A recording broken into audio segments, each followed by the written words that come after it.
There's a question about Bob Woodward. What do you think of Bob Woodward's new book about the Bush administration? Not much.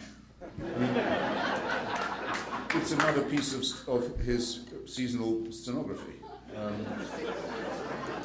This time from a different lot, he's channeling a different group within the administration. If you read the first book,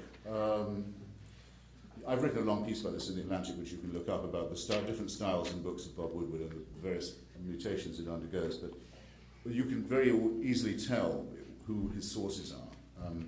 For example, in the case of his first book, I can tell that George Tenet, then head of the Central Intelligence Agency, was a source because he's described as the hard-striving son of hard-scrabbling Greek immigrants.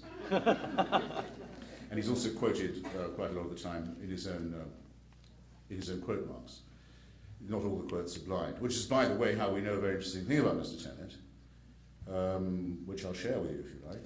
Do you remember what Tenet said when he saw the towers being hit? Do you remember this? It's in Woodward's book. It's worth looking it up. I mean, it's not a waste of time reading his stuff. You get some interesting material all the same if you can winnow it out.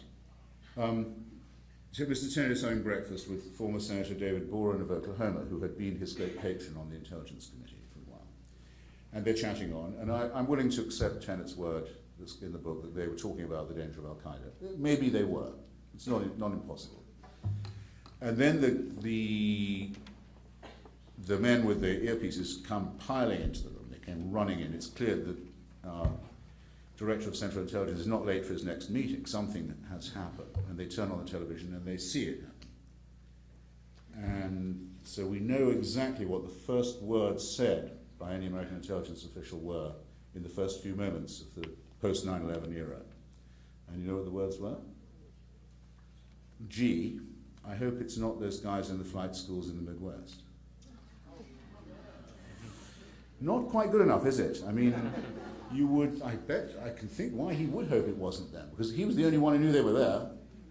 But he didn't think it was important enough to share the information with the FBI or to do anything about it. And I don't think he should have got a Medal of Freedom for that, I have to say. In fact, I don't think he should have been allowed to resign either. I think he should have been fired, and I think he should probably have been impeached.